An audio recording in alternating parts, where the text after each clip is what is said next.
ভালো থাকোর চ্যানেলে আমি শ্রী প্রশান্ত মানসিক চাপ কিভাবে কমাবো সেটা নিয়েই আজকের আড্ডা দিতে এলাম। আজকাল প্রত্যেকেরই মানসিক চাপ বেড়েছে বিভিন্ন কারণে। সেই কারণে মানসিক চাপ থেকে মুক্তি পেতে যেমন আমরা মনকে শান্ত করা বা মেডিটেশনের মাধ্যমে চেষ্টা করি এটা কমাবার, ঠিক তেমনই খাবারের মাধ্যমে মানসিক চাপ তথা স্ট্রেস কমানো যায়। এটা অবিশ্বাস্য হলেও সত্যি, পরখ করলে বোঝা যাবে। আজকের আড্ডায় এমন একটা শাকের কথা বলবো যে শাকটা সর্বত্রই পাওয়া যায়, গ্রামে গঞ্জে বাড়ির আশেপাশেও পাওয়া যায়। মানসিক চাপকে নিয়ন্ত্রণ করে বলে আজকাল এই শাকের চাষ হচ্ছে এবং সমস্ত বাজারেই পলিপ্যাক তথা ক্যারি ব্যাগে ভরে এটা বিক্রি হচ্ছে। যারা জানে তারা নিয়মিত কেনে, বিশেষ করে যারা একটু শহরবাসী। তা আজকে আমরা এই শাকে কী কী উপকারিতা পাবো বা কতগুলো রোগ থেকে রেহাই পাবো, কতগুলো রোগ থেকে মুক্তি পাবো, চলুন সেটা জেনে নিই। প্রথমত, ঘুম ভালো হয়, যারা জানে তারা নিয়মিত কেনে। মানসিক চাপ অনেকেরই আছে, যাদের তীব্র মানসিক চাপ আছে তাদের জন্য কিন্তু এটা আদর্শ।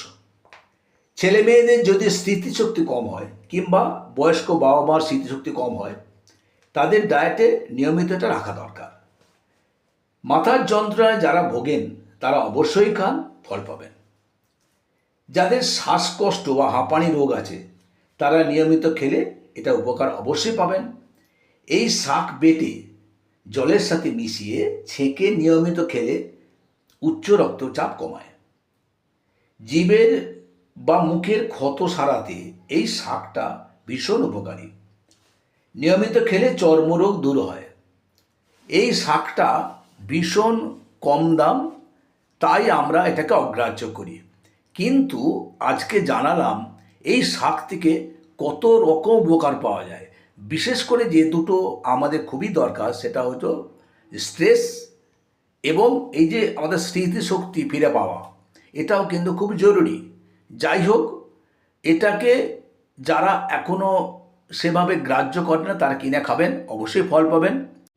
এই শাক বেটে যেমন ফ্রাই হয় তেমন এটা ভাজা খাওয়া যায় বা চচ্চড়ি খাওয়া যায়, তরকারি খাওয়া যায় এবং বেটের জুস খাওয়া যায়। যাই হোক, আজকে এই সজনে শাকের আমরা প্রাথমিক আলোচনা এখানেই শেষ করলাম। চ্যানেলটা সাবস্ক্রাইব করে আমাদের সঙ্গে থাকুন, প্রতিটা পদে থাকুন, প্রতিটা পর্বে থাকুন, দেখতে থাকুন এবং শুনতে থাকুন। আপনাদের সকলের সুস্থতা কামনা করে এখানে শেষ করছি। ভালো থাকবেন, সুস্থ থাকবেন।